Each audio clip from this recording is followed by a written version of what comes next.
White house में Netanyahu और Zelensky के साथ हाई प्रोफाइल मीटिंग के बाद ट्रंप ने ईरान पर खौफनाक हमले की धमकी दी है। ट्रंप ने कहा कि ईरान के पिकैक्स परमाणु अड्डे पर किसी भी समय हमला हो सकता है। वहीं नेतन्याहू ने ट्रंप से मिलकर उन्हें तुर्की को F-35 जेट नहीं देने की डिमांड रखी है, जबकि ज़ेलेंस्की ने ट्रंप से पुतिन की शिकायत की है। ज़ेलेंस्की ने दावा किया है कि रूस ने युद्ध में ईरान की मदद की है, जिससे अमेरिका को भारी नुकसान हुआ। इधर सऊदी अरब पर ड्रोन और मिसाइलों की बौछार शुरू हो गई है।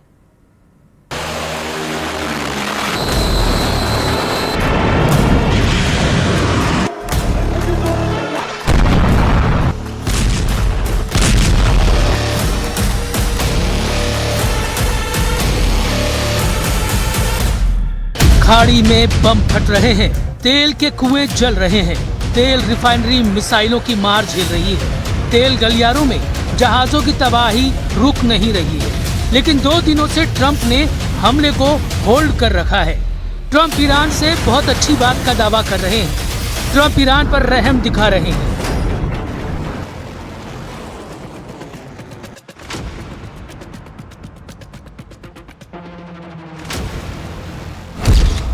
ट्रंप का दावा ईरान रो रहा है, इसलिए बमबारी बंद की। ट्रंप का दावा नेतन्याहू नहीं बताएंगे किसे हथियार बेचना है। ट्रंप का दावा ईरान युद्ध पर पुतिन को लाइन हाजिर करूंगा।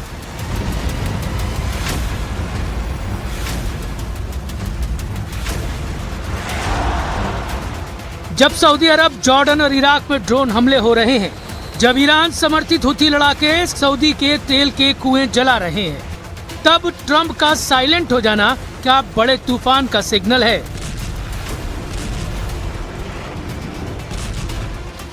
ट्रंप कूल बनने का गेम तो नहीं खेल रहे, या फिर खाड़ी में पुतिन की एंट्री की खबर ने उन्हें बैकफुट पर जाने पर मजबूर कर दिया? वैसे व्हाइट हाउस में हाई प्रोफाइल मीटिंग में हाई टेंशन सीन देखे गए हैं। ट्रंप, नेतन्याहू और ज़ेलेंस्की से मीटिंग में कई मौके पर फायर हो गए हैं। White house high voltage drama का अपडेट आपको दे, उससे पहले सऊदी अरब से आई तस्वीर देखिए, जहां प्रिंस सलमान के तेल के कुएं और रिफाइनरी पर मिसाइलें फट रही हैं। ड्रोन धमाकों से तेल के मैदान धुआं हैं।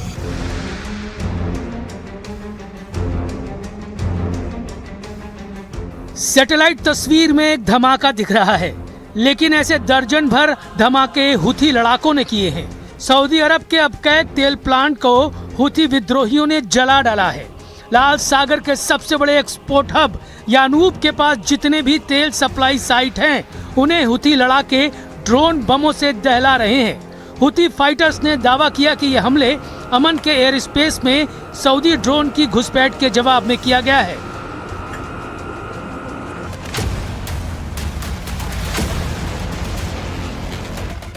हिजबुल्लाह लड़ाकों को सुप्रीम लीडर मुस्तफा का लेटर जब से मिला है, उनका जोश आई है। हिजबुल्लाह चीफ नईम कासिम ने ईरान के लिए जिहाद शुरू करने का ऐलान कर दिया है।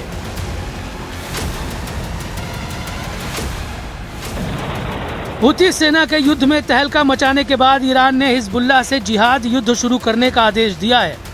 ईरान के सुप्रीम लीडर मुस्तफा खमैनी ने हिजबुल्लाह को पूरा समर्थन देने का ऐलान किया है। उन्होंने कहा है कि अमेरिका और इजराइल के खिलाफ लड़ाई में अब जिहाद और प्रतिरोध ही एकमात्र रास्ता बचा है।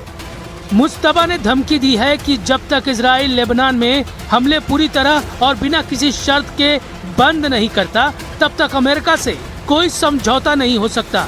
मुस्तफा का ये मैसेज ट्रंप के उस बयान के बाद आया है जिसमें उन्होंने ईरान से अच्छी बातचीत का दावा किया है, जबकि ईरान ने बातचीत की कोशिश करने से इनकार किया है। ईरानी विदेश मंत्रालय प्रवक्ता इस्माइल बघाई ने जोर देकर कहा कि ये हमारे डीएनए में नहीं है। ईरान ने ऐलान किया है कि युद्ध कब खत्म होगा, अब सुप्रीम लीडर तय करेंगे।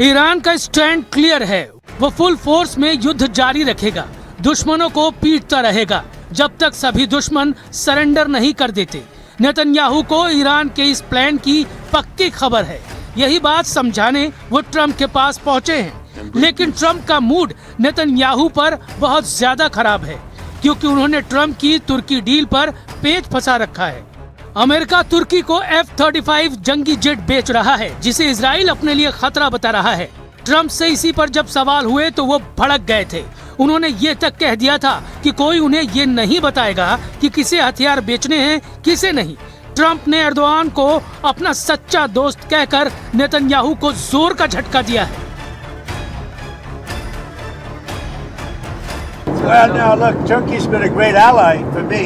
You know, I think he's done a very good job. Did a good job with Syria. He's a friend of mine, and nobody tells me what we should be selling. And now Turkey's been a tremendous ally for me. Netanyahu जिस तुर्की को सबसे खतरनाक दुश्मन मानते हैं, उस पर Trump हथियार लुटा रहे हैं, जबकि तुर्की रूस के S-400 एयर डिफेंस सिस्टम से पीछा छुड़ाने के लिए मिस्र को मोहरा बनाने की कोशिश कर रहा है। तुर्की हर हाल में अमेरिकी F-35 स्टील्थ फाइटर जेट खरीदना चाहता है, लेकिन रूसी S-400 उसके गले में हड्डी की तरफ फंस गया है। अमेरिका F-35 तभी बेचेगा जब तुर्की के पास रूसी S-400 ना हो। इसलिए तुर्की उन देशों की तलाश में है जो S-400 खरीद सके, और मिस्र इस फॉर्मूले में सटीक बैठता है। ऐसा इसलिए क्योंकि मिस्र पहले से ही रूसी S-300 air defence system operate करता है। तुर्की और मिस्र ने गोल्डन ईगल नाम का बड़ा जॉइंट मिलिट्री अभ्यास शुरू किया है। मतलब ये कि एर्दोआन ट्रम्प से F-35 हासिल कर अपने पास रखेंगे, रूस के S-400 को मिस्र को देकर उसे रिमोट कंट्रोल से इस्तेमाल करने का लाइसेंस भी रखेंगे। तुर्की की इस टेढ़ी चाल को इजराइल अच्छे से समझ रहा है, लेकिन ट्रम्प नए वॉर प्लान पर आगे बढ़ रहे हैं। ट्रम्प तुर्की और सीरिया के जरिए क्या साध रहे हैं, इसे समझिए। ट्रम्प एर्दोआन को सेट करने के बाद सीरिया और इजराइल के बीच एक बड़ी डील करवाना चाहते हैं। सीरियाई राष्ट्रपति अहमद अल शरा ने कहा कि इजराइल से सुरक्षा समझौता करके सीरिया किसी भी टकराव से बचना चाहता है। इस वक्त इजराइल का गोलान हाइट्स पर कब्जा है, जो संयुक्त राष्ट्र के हिसाब से अवैध है। वहीं इजराइल ने दक्षिणी सीरिया में कुनेत्रा के पास मिलिट्री पोस्ट बनाई हुई है। साथ में दारा प्रांत में भी उसके ऑपरेशन होते रहे हैं।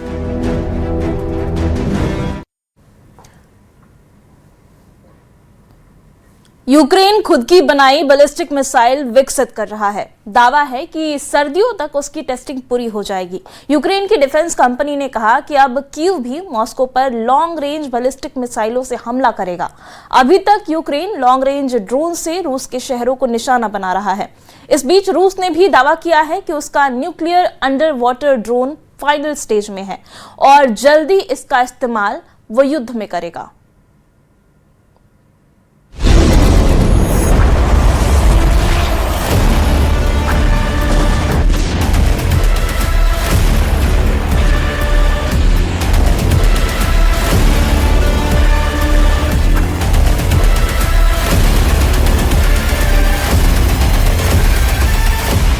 यूक्रेन पर हमले का यह सबसे ताजा भयानक वीडियो है। खार्किव पर रूस के मिसाइल हमले से जोरदार धमाका हुआ और पूरा इलाका दहल गया।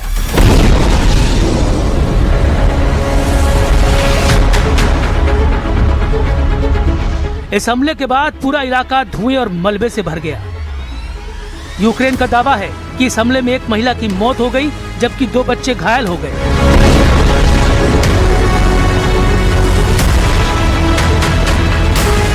एक रात में रूस ने कीव के साथ ही यूक्रेन के कई शहरों को निशाना बनाया। बैलिस्टिक और ड्रोन हमले में खार्किव और जापोरिजिया में कई लोगों की मौत हो गई, दर्जनों लोग घायल हो गए। लेकिन देखते ही देखते यूक्रेन ने तबाही की तस्वीर पलट दी। कीव ने 1350 किलोमीटर दूर रोस्टोव सी ट्रेड पोर्ट और उदमूर्तिया में फ्यूल डिपो पर हमला कर रूस से नई जंग का ऐलान कर दिया। लेकिन यूक्रेन के अखबारों में रिपोर्ट छप रही है कि इस सर्दी ज़ेलेंस्की पुतिन को सबसे बड़ा वॉर सरप्राइज देने वाले हैं। यह है यूक्रेन की खुद की विकसित की हुई FP7 मिसाइल। रेंज है 300 किलोमीटर और FP9 जिसकी रेंज है 850 किलोमीटर। इस मिसाइल को फायर पॉइंट नाम की यूक्रेनी डिफेंस कंपनी बना रही है, जिसकी फाइनल टेस्टिंग हो रही है। डेनिस स्टिलरमैन का दावा है कि अगर इंजन टेस्ट सफल रहा तो इस साल सर्दी में इसका इस्तेमाल रूसी टारगेट के लिए हो सकता है। मतलब जो ज़ेलेंस्की अब तक लॉन्ग रेंज ड्रोन अटैक से मॉस्को को दहला रहे थे, रूस के अंदर 1200 से 1300 किलोमीटर अंदर हमला कर उसके सी पोर्ट, तेल ठिकानों में तबाही कर रहे थे। अब उनका प्लान इससे बड़ी तबाही का है। वो सीधे रूस की युद्ध मशीनरी को तोड़ना चाहते हैं, लेकिन इससे भी ज्यादा बड़ी चुनौती है रूस के हमलों का सामना करना। Чітку інформацію від розвідки, що в Росії готують на осінь нову хвилю мобілізації, доволі значну. У цей час росіяни втрачають на фронті більше своїх військових, ніж набирають. А Путін ще збирається збільшувати атаки і розширювати цю війну. Йому потрібні ще росіяни для участі. यूक्रेन सिर्फ जवाब नहीं दे रहा है, वो रूस के दिल में घुसकर युद्ध की मशीनरी तोड़ने की नई रणनीति चला रहा है। रात भर में यूक्रेन के लॉन्ग रेंज ड्रोन ने 1350 किलोमीटर दूर उदमूर्तिया के ऑयल डिपो और यारोस्लाव के फ्यूल ठिकाने पर हमला बोला। रोस्टोव सी ट्रेड पोर्ट भी जला। 2 मौतें और 5 लोगों के घायल होने की रिपोर्ट भी सामने आई। ज़ेलेंस्की ने खुद कहा कि उनकी लॉन्ग रेंज हमले जारी रहेंगे, जबकि फर्स्ट पॉइंट टारगेट की नई लिस्ट भी तैयार है। लेकिन सवाल है कि आखिर यूक्रेन अपने घरेलू मिसाइल प्रोग्राम को इतना सार्वजनिक क्यों कर रहा है? क्या अपने मिसाइल प्रोग्राम को सार्वजनिक करके वो पुतिन को डराना चाहते हैं और रूस को बातचीत की मेज पर लाना चाहते हैं, या लंबी युद्ध की तैयारी कर रहे हैं?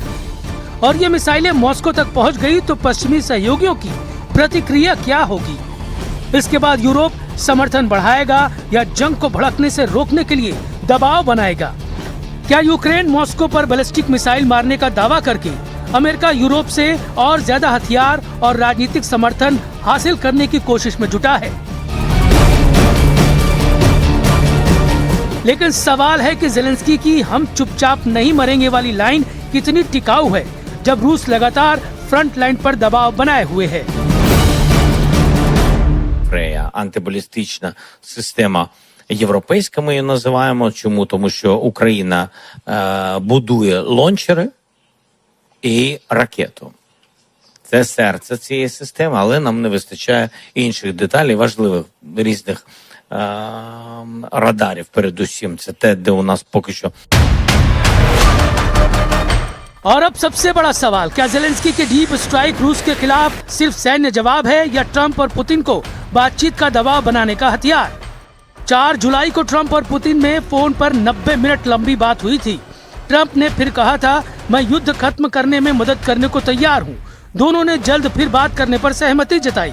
इस बीच ट्रंप ने ज़ेलेंस्की से भी बात की और दावा किया कि युद्ध जल्द खत्म हो जाएगा, क्योंकि रिजोल्यूशन पहले से ज्यादा करीब लग रहा है। Вистачає інших деталей, важливих різних радарів. Передусім, це те, де у нас поки що дефіцит. Domnule președinte, prin diverse canale și prin Пускова і ракета у України є. Питання тестування. І дай Бог, щоб воно було позитивним. इस बीच यूक्रेन के राष्ट्रपति ज़ेलेंस्की एक बार फिर अमेरिका के दौरे पर वॉशिंगटन पहुंच गए हैं।